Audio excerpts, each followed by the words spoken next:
सतगुर सिख की करे प्रतिपाल, सेवक को गुर सदा दयाल। सतगुर सिख की करे प्रतिपाल, सेवक को गुर सदा दयाल। सतगुर सिख की दुर्मत मल हिरै, गुरबचनी हर नाम उचरै। सतगुर सिख के बंधन काटै, गुर का सिख विकार ते हटै। सतगुर सिख को नाम धन दे, गुर का सिख वडभागी है। सतगुर सिख का हलत पलत सवारै, नानक सतगुर सिख को जी नाल समारै। जुगो जुग अटल। चवर छतर तख दे मालिक, हाजरा हसूर ज़ारा सहूर शब्द गुरु। धन सतगुरु गुरु ग्रंथ साहिब सच्चे पातशाह महाराज जी दे पावन पवित्र निगी गोद अंदर जुड़ बैठे सतसंगी जनों, वड़िया भागां वाले हो। अमृत वेले तो गुरु दरबार अंदर जुड़ बैठ के रब्बी बाणी दे कीर्तन दे नाल आप जियां ने सांझ पाई है। अज बंदी छोड़ दिवस नूं समर्पित ये दीवान ने साध संगत सतगुरु महाराज जी दे पावन जीवन दी विचार दी आरंभता तो पहला मनोबिरतियां नूं इकागर करदियां प्यार दा सबूत दिओ। आखो जी वाहिगुरू जी का खालसा, वाहिगुरू जी की फतेह। बंदी छोड़ दिवस दे नाम दे नाल इस दिहाड़े नूं याद कीता जांदा है। मेरी पीरी दे मालिक सतगुरु धन गुरु हरगोबिंद साहिब सच्चे पातशाह ने एक परोपकार किया। लोकी ते ये गल कहंदे सन कि गुरु पातशाह नूं ग्वालियर दे किले दे विच कैद किया, पर गुरु जो आप बंधना नूं कट्टण वाला है उसनूं कोई कैद नहीं कर सकता। वो तो सगों राजियां नूं कैद तो मुक्त करन लई गुरदेव पातशाह ग्वालियर दे किले पहुंचे ने। याद रखना, बंदी छोड़ नूं उस वेले तक नहीं जानिया जा सकता जदों तक इहदे पिछोकड़ इतिहास दे नाल सांझ ना पाई जा सके। गुरु नानक सच्चे पातशाह दा घर गुरु अर्जुन देव महाराज के समय तक आंदियां आंदियां बहुत विशाल हो गया। सिक्खी की फुलवाड़ी बहुत वड्डी हो गई। तो ये कौन बर्दाश्त कर सकता है कि गुरु नानक के घर की वडियाई सारे संसार दे झोरी है। जहांगीर बादशाह ने मन दे ये विचारिया कि जे गुरु नानक के घर नूं खत्म किया जाए गुरु अर्जुन देव महाराज के रूप दे विच, ते ये जो घर पनप रहा है ये खत्म हो जाएगा। मुर्तजा खान जो जहांगीर के अधीन काम करता सी, वो चाहता सी कि हिंदुस्तान के कोई धर्म रहे केवल इस्लाम, इस्लाम के झंडे थले सारा संसार सारा हिंदुस्तान जिहड़ा आके नमस्कार करे। गुरु अर्जुन देव महाराज की शहादत हुई तो शहादत तो बाद 11 साल की अरबला है। मेरी पीरी दे मालिक धन गुरु हरगोबिंद साहिब सच्चे पातशाह की जदों गुरता गद्दी पर विराजमान होए 11 साल की उम्र है गुरुदेव की। ते इतिहासकार कहते हैं कि सतगुरु पातशाह ने 2 तलवारां धारण कर लईआं। याद रखना, पहले पीरी सी, पीरी दे नाल हुण मीरी भी आ गई। हुण मीरी और पीरी दियां 2 तलवारां बन लियां गुरुदेव पातशाह ने। और ये गल सच है कि जे संसार दे कोई धर्म रह सकता है, जुल्म का खात्मा किया जा सकता है, तो 3 चीज़ों की वरतों करनी पैंदी है। सब तो पहला अपील, दूसरा दलील और तीसरा है शमशीर। बाबे नानक ने अपील की जदों बाबर हिंदुस्तान की धरती दे आके कतलेआम करन लगा ते बाबे नानक ने अपील की। धन गुरु अंगद दे महाराज हुमायूं चढ़ के आया, तलवार चुकन लगा ते गुरु अंगद दे महाराज आखन लगे, हुमायूं शेर शाह सूरी जदों जंग रण तत्ते अंदर जूझ रहा है, उत्थे तू तलवार अपनी दबा के आ गए, पीरां दे उपर तू अज तलवार चुक रहे। गुरु अंगद दे महाराज सच्चे पातशाह ने अपील की।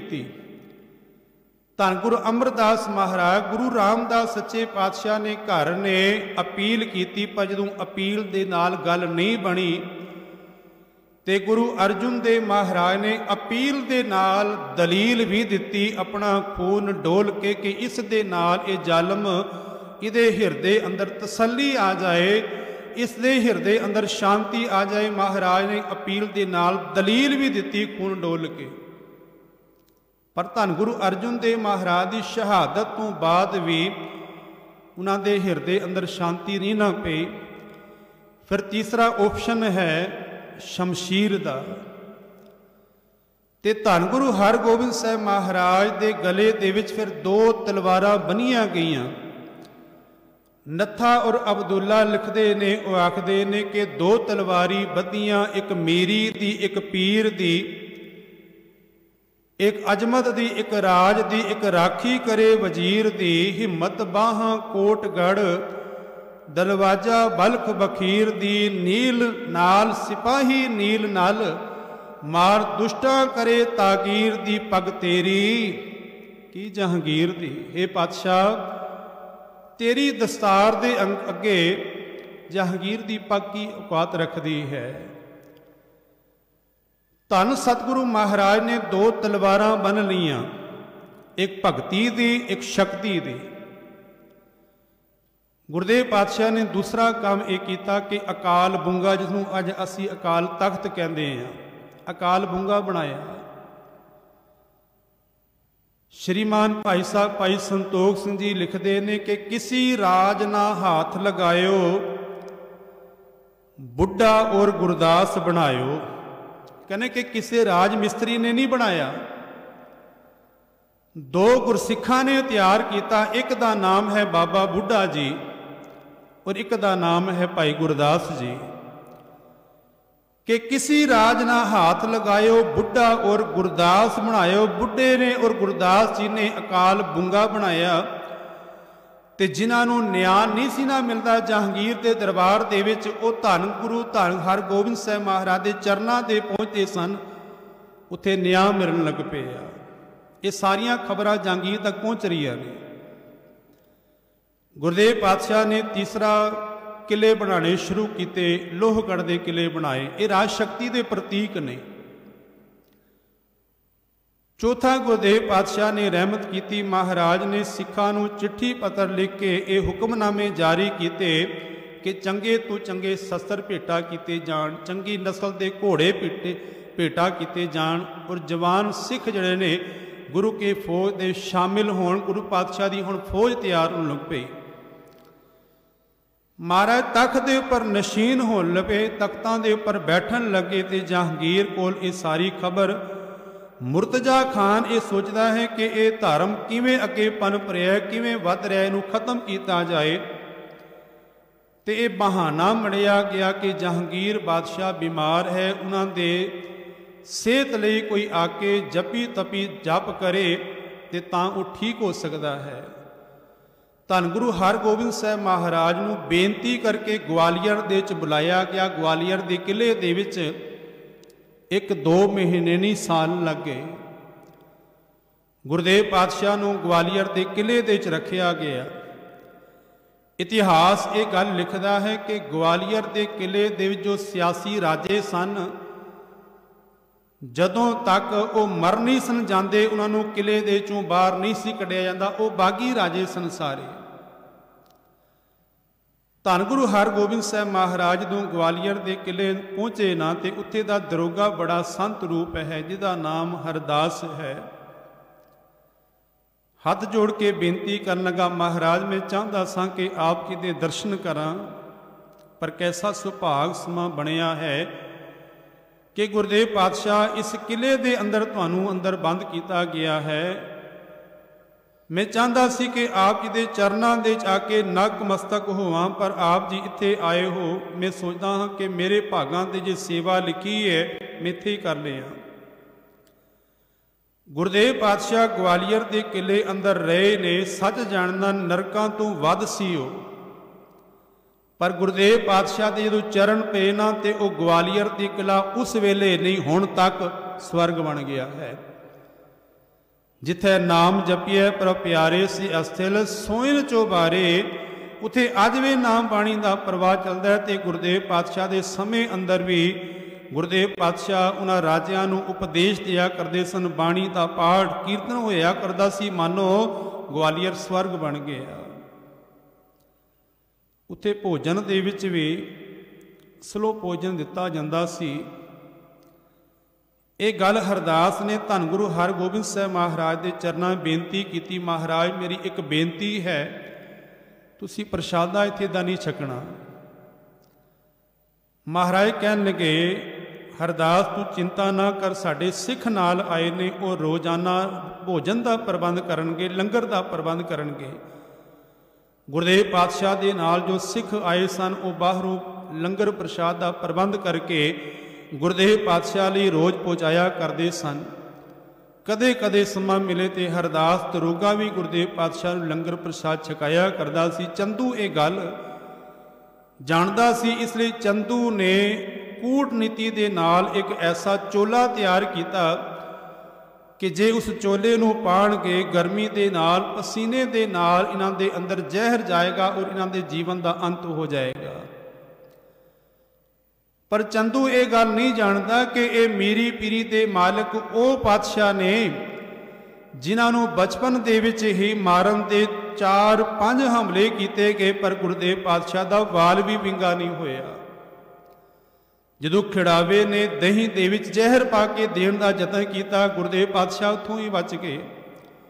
जे सपेरे ने सप लिया के जहर राही गुरुदेव नूं मारन दा यतन किया, वो सप भी गुरुदेव पातशाह का कुछ नहीं बिगाड़ सके।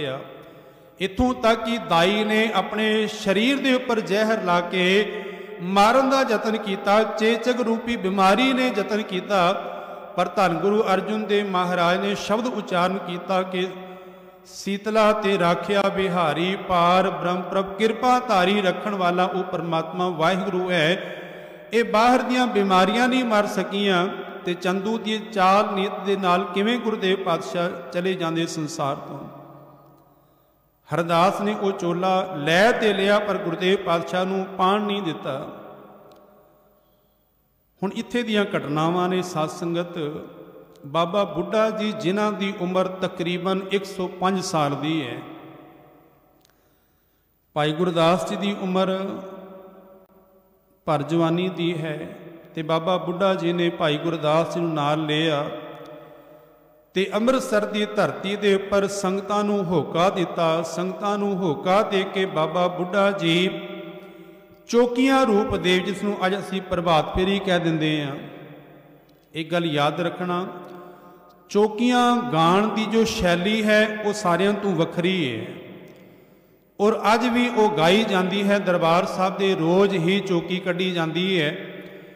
चौकियां की गाण की शैली ना तो कीर्तन के नाल मैच करती है, ना प्रभात फेरियां के अंदर असीं शब्द पढ़ते हाँ उन्हां दे नाल मैच करती है। वो वखरी ही गाण की शैली है। बाबा बुढ़ा जी ने, भाई गुरदास जी ने संगतां नूं इकट्ठा किया ते अमृतसर की धरती तो सैकड़े मील ग्वालियर तक संगतां पहुंचियां। ग्वालियर के किले दियां परिक्रमा कीतियां, मत्था टेकिया, कीर्तन किया ते वापस आ गए। ये निरंतर सेवा चलती रही। उस तो बाद बेअंत ही जत्थे जड़े ने वो अमृतसर तो ते पंजाब की होर धरती तो जत्थे जड़े ने वो ग्वालियर जान लग पे ने। सतगुरु धन गुरु हरगोबिंद साहब सच्चे पातशाह महाराज ग्वालियर दे विच ने, ते इतिहास कहता है कि हुण असल दे विच जहांगीर बीमार हो गया। जहांगीर ने हकीमां कोलों वैदां कोलों दवाई लई असर नहीं कीता।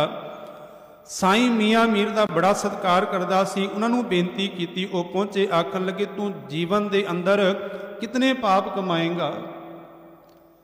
मैं कहता हाँ कि साईं मियाँ मीर की भी जरूरत है, जो धर्म का आगू हो के किसी बादशाह के अगे इतनी गल कह जाए, नहीं तो बड़ा औखा है कहना कि धर्म का आगू किसी राजनीतिक बंदे नूं किसी बादशाह के अगे इतनी गल कह जाए। जहांगीर ने कहा कि मेरे को की पाप होया है। वो आखन लगे कि पहला तो धन गुरु अर्जुन देव महाराज की शहादत तू करवाई, हुण रब रूप धन गुरु हरगोबिंद साहब महाराज नूं ग्वालियर के किले अंदर तू कैद किया होया है, उन्होंने रिहा करा तां ही तेरे जीवन के सुख आ सकते ने। खैर मैं गल नेड़े रखा। जहांगीर ने ये बेनती पत्र लिख के दरोगे को भेजिया कि गुरु पातशाह नूं ग्वालियर के किले दे चों रिहा किया जाए। गुरदेव पातशाह तक चिट्ठी पहुंची तो गुरदेव पातशाह आखन लगे गुरु नूं कौन कैद कर सकता है, असी अपनी मर्जी दे विच अपनी मौज दे विच आए हाँ तो चाहवां तो अपनी मौज दे जा सकते हैं, पर हुण साडी भी एक शर्त है कि असी ग्वालियर के किले दे चों तां जावांगे जे होर राजे भी मुक्त किए जाण, क्योंकि गुरु नूं कोई कैद नहीं कर सकता, गुरु ते बंधन कट्टण वाला है। गुरु अर्जुन देव पातशाह के वचन ने कि भूले मार्ग जिन्हें बताया ऐसा गुर, वडभागी पाया सिमर मना राम नाम चितारे, बस रहे हृदय गुर चरण प्यारे। पावन पंक्तियां ने काम क्रोध लोभ मोह मन लीना, बंधन काट मुक्त गुर कीना। गुरु बाहर दे बंधना तो ही नहीं, गुरु जो हिरदे अंदर काम क्रोध लोभ मोह हंकार दे बंधन ने उन्होंने भी कट्टण वाला है। गुरु अर्जुन देव पातशाह सुखमनी साहब की बाणी अंदर तां ही आखते हैं कि सतगुर सिख के बंधन कट है। गुरु ते अपने सेवकां दे सिखां दे बंधन कट्टण वाला है। सतगुरु सिख के बंधन कट है, गुर का सिख विकार ते हट है। वह विकारां तू हट जाता है जदों गुरु बंधन कटते थे। ये वापस दरोगे की चिट्ठी पहुंची जहांगीर दे कोल ते जहांगीर ने मजाकिया अंदाज ते आखिया कि गुरु का दामन पकड़ के जो बाहर चले जाणगे वो मुक्त हो जाणगे। गुरदेव पातशाह ने फिर 52 कलियां वाला चोला पाया ते एक एक कली पकड़ा के सारियां नूं रिहा किया। एक गल मैं आप दी नज़र करदे हां, जिहड़े 52 राजे गुरदेव पातशाह ने ग्वालियर दे विचों मुक्त कीते सन, उन्हां दे विचों ही हिंदू घराणे दे वो जो राजे सन, उन्होंने धन गुरु कलगीधर पातशाह महाराज की अपने सारे जीवन दे विच विरोधता की। उन्होंने ये गल भुल गई कि साडे दादियां नूं साडे पुरखियां नूं रिहा करन वाला मीरी पीरी का मालिक धन गुरु हरगोबिंद साहब सच्चे पातशाह है, ते धन गुरु हरगोबिंद साहब महाराज का सपुत्र धन गुरु तेग बहादुर सच्चे पातशाह हिंदू धर्म की रखिया लई गुरदेव पातशाह ने शहादत दी। भीमचंद वर्गे राजे जो अनंतपुर साहब सन, ये उन्होंने 52 राजियां दे विचों पोतरे सन, जिन्होंने महाराज के 22 धर के राजियां ने मिल के धन गुरु कलगीधर पातशाह महाराज की विरोधता की। खैर गुरदेव पातशाह ने उन्होंने 52 राजियां नूं मुक्त किया ते गुरदेव पातशाह धन गुरु हरगोबिंद साहब महाराज उत्थों होंदे होए दिल्ली, जिथे गुरुद्वारा मजनू का टीला साहब है, इत्थे पहुंचे ने। पहला दरोगा जो हरदास है उसके घर भी रहे। गुरदेव पातशाह नाम बाणी का कीर्तन होंदा रहा, दीवान सजिया गुरदेव पातशाह। उस तो बाद दिल्ली मजनू का टीला इत्थे ठहरा किया, क्योंकि उस वेले दिल्ली का जो सेंटर सी, केंद्री स्थान सी, वो मजनू का टीला सी।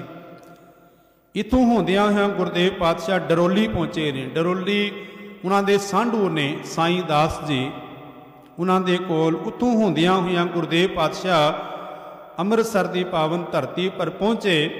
उत्थे संगतां ने भरवे स्वागत के नाल गुरदेव पातशाह के चरणों के नमस्कार किया, दीपमाला कीतियां गईयां ते गुरदेव पातशाह के आण के उपर सारे अमृतसर दे विच दीप जगाए गए।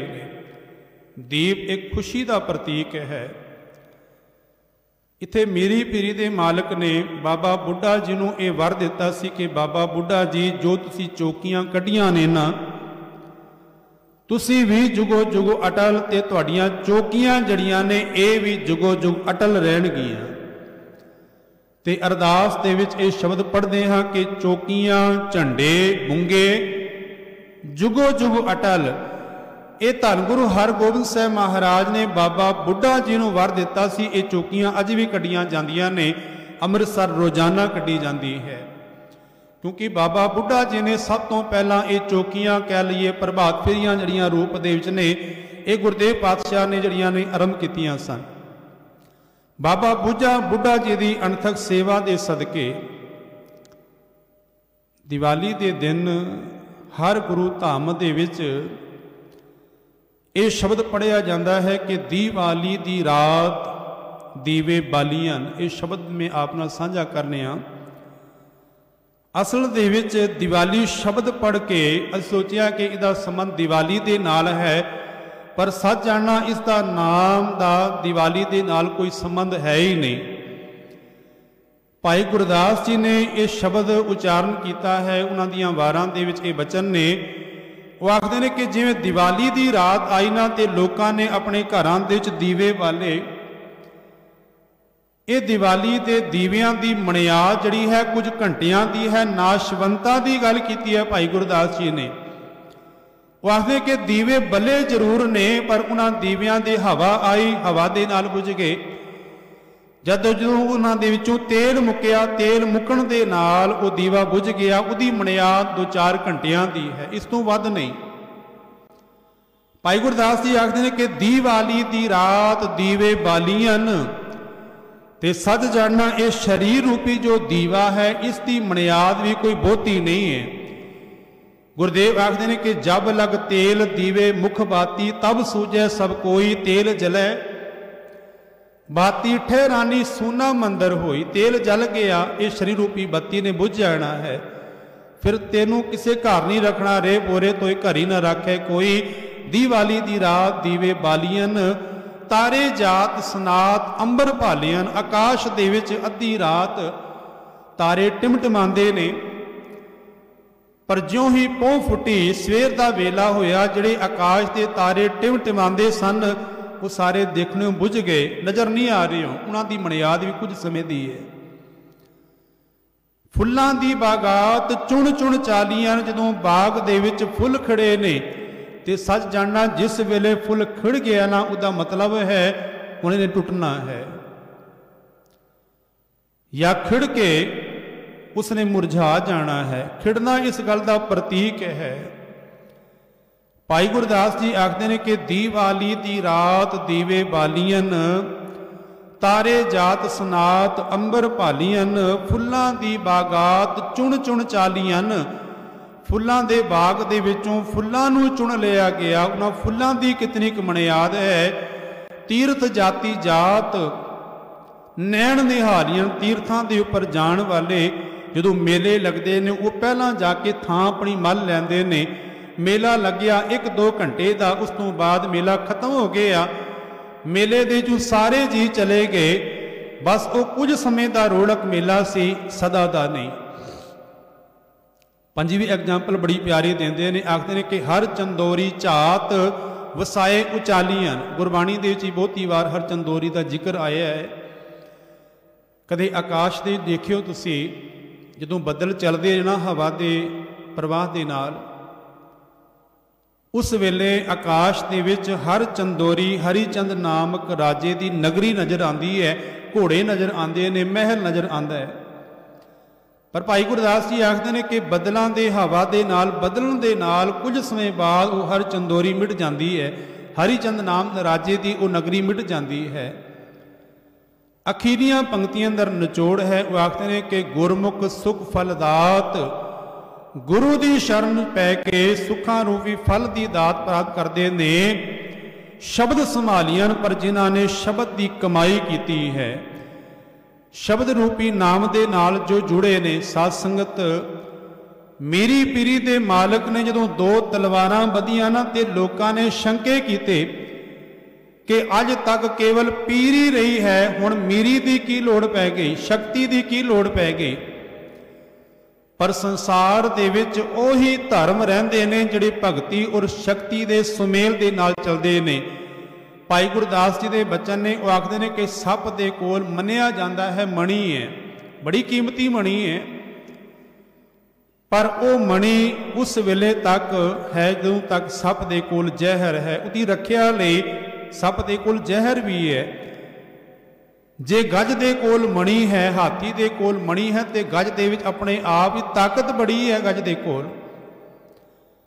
तीसरी गल भाई साहब आखदे ने कि जे धार्मिक ग्रंथ बचे हुए ने, भगती है ते नाल शक्ति भी है। तुसी गुरु ग्रंथ साहिब महाराज दा जिथे भी स्वरूप देखदे हो ना, गुरु पातशाह दे चरनां दे विच तलवारां जां कह लीए शस्त्र जिहड़े ने वो लाजमी रखे जांदे ने और चरनां दे च रखे जांदे ने कि भगती दे अधीन ही शक्ति होए, पर भगती और शक्ति तो वखरा नहीं किया जा सकता। इसे करके भगती दे नाल शक्ति भी गुरुदेव पातशाह ने नाल कायम की। मीरी पीरी दे मालिक ने फिर 4 जंगां लड़ियां और 4 जंगां दे अंदर जित प्राप्त की। ऐसे दीन दयाल पातशाह जिन्हां दे परथाए भाई गुरदास जी ये बचन करते ने, वो आखते ने कि 5 प्याले 5 पीर छठम पीर बैठा गुर भारी। 5 प्याले कड़े ने सत संतोख दया धर्म धीरज। 5 पीर 5 धन गुरु नानक सच्चे पातशाह तो लैके गुरु अर्जुन देव पातशाह तक। छठम पीर बैठा गुर भारी, 6वीं पातशाही तख्त दे उपर बैठे। अर्जन काया पलट के मूरत हर गोबिंद सवारी, चली पीढ़ी सोडियां रूप दिखावन। वारो वारी दल भंजन गुर सूरमा वड जोधा, वो परोपकारी। जे परोपकार वाले गुरुदेव पातशाह दे भगती दे गुण ने, उत्थे दल भंजन ने, जालमां दा सिर बन्नण वाले भी ने। सो गुरुदेव पातशाह जदों अमृतसर की पावन धरती पर पहुँचे, खुशियां मनाइया गईयां, दीपमाला की गई। तो सिख इतिहास के विच इस दिहाड़े नूं फिर बंदी छोड़ दाता दिवस के नाम के नाल संगतां गुरुदेव पातशाह के चरनां दे विच नतमस्तक होंदियां ने। साध संगत जी आप सारियां संगतां नूं धन गुरु हरगोबिंद साहिब महाराज जी के आरंभे होए बंदी छोड़ दिवस दियां लख लख वधाइयां जी। वाहिगुरू जी का खालसा, वाहिगुरू जी की फतेह।